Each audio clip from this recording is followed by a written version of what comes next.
আকৌ এবাৰ তোমালোকক ৱেলকাম জনাইছো এডুকেট আছামলৈ a new era towards education of Assam. কালি ডে ওৱানৰ যিটো টাৰ্গেট আশা কৰিছো গোটেই ষ্টুডেণ্টছে কমপ্লিট কৰিছে যিমানজনে চাইছা ভিডিঅ'টো। আৰু কালি টাৰ্গেট আছিলে সলিউশ্যন। তো আজি ষ্টাৰ্ট হ'ব আমাৰ ডে 2 টাৰ্গেট, মানে আজি আমাৰ এই ছাত্ৰী বেটছৰ হৈছে ডে নম্বৰ 2।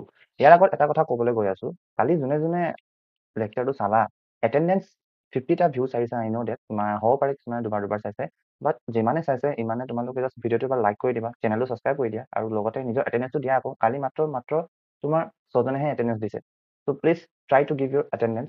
ত' আজি টাৰ্গেট কি হ'ল চোৱা, one day one chapter policy চলি আছে আমাৰ ছাত্ৰী বেটছত। প্ৰথম আজি ডে নম্বৰ 2 হয়, তাৰ পাৰ্ট হয় ইলেক্ট্ৰিক চাৰ্জ এণ্ড ফিল্ড। তাৰ কাৰণে ডিটেইল লেকচাৰ দিছো তোমালোকক 2 hour 54 minute আৰু ৰিভিজন লেকচাৰ আছে 1 hour 54 minute। লিংকটো ডিছক্ৰিপশ্যন পাই যাবা, বাট ৰ'বা কমপ্লিট চাই লোৱা। তোমালোকে ইয়াৰ পৰাই ডাইৰেক্ট গুচি নাযাবা, ঠিক আছে? চোৱা এতিয়া ব্ৰেকডাউন অফ ডিটেইল লেকচাৰ চোৱা। 2 hour 54 minute আমি কেনেকৈ পঢ়িম? প্ৰথম 1 hour তোমালোকে পঢ়িবা, তাৰপিছত সেইটো ৰিভাইজ কৰিবা। তাৰপিছত আকৌ তোমালোকে এইটো ৰিভাইজ কৰি শেষ হোৱাৰ পাছত এইটো যোনটো আছে এইটো যোনটো ৰিভাইজ শেষ হোৱাৰ পাছত তাৰপিছত আকৌ তুমি 1 hour চাবা, তাৰপিছত এইটো ৰিভিজন এইটো প্লাছ এইটো ৰিভাইজ কৰিহে নেক্সটটো চাবা। তাৰপিছত লাষ্টত গৈ এইবোৰ ৰিভাইজ কৰি গোটেই আৰু এই 54 মিনিটৰ ৰিভাইজ কৰি গোটেইকেইটা এইটো তোমাৰ ফাইনেল ৰিভিজন হ'ব। বুজি পাইছা? তাৰপিছত চোৱা টাইমিংটো এনেকৈ দিবা। এই ৰাফ টাইমিং দিছো, তোমালোকে কেনেকৈ নিজৰ মতে কৰিবা।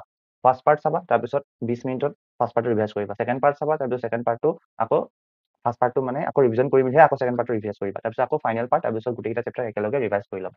তেনেকৈ যদি ইয়াত চোৱা লিখা আছে if you get time complete the examples and exercise question to write. তোমালোকে যদি সময় পোৱা এইটো কৰাৰ পাছত তেনে তুমি আজিয়ে এক্সাম্পল আৰু এক্সাৰচাইজ কুৱেশ্যনটো প্ৰেক্টিছ কৰি ল'বা। নহ'লে যদি সময় যদি কম হয় তেনে এক্সাম্পলটো আজিয়ে শেষ কৰিবা, তাৰপিছত এক্সাৰচাইজটো কাইলৈ ৱেডনেছডে মৰ্ণিং তোমালোকে শেষ কৰি ল'বা, ঠিক আছে? আৰু ৰিভিজন লেকচাৰ চোৱা একে কথা, লেকচাৰটো 1 go চাবা, নহ'লে নিজৰ নোটছে ৰিভাইজ কৰিবা, তাৰপিছত ডিৰাইভেশ্যন এবাৰ প্ৰেক্টিছ কৰি ল'বা। নহ'লে জাষ্ট মনতে ভাবি ল'বা যে ডিৰাইভেশ্যন এনেকুৱা আছিলে, এইটো ষ্টেপ কৰি আমি ফাইনেল ফিগাৰটো এনেকুৱাকৈ জাষ্ট মনতে ৰিকেপ কৰি ল'বা। তাৰপিছত এক্সাম্পলছ আৰু এক্সাৰচাইজটো চল্ভ কৰি ল'বা, এইটো মাষ্ট হয়।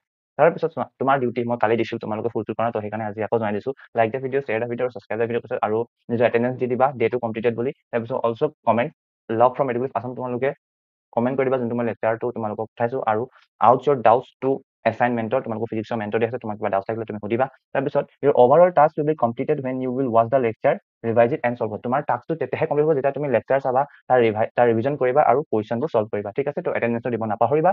এইটো কয় মই সমাপ্ত কৰিছোঁ। থেংক ইউ এণ্ড নমস্কাৰ।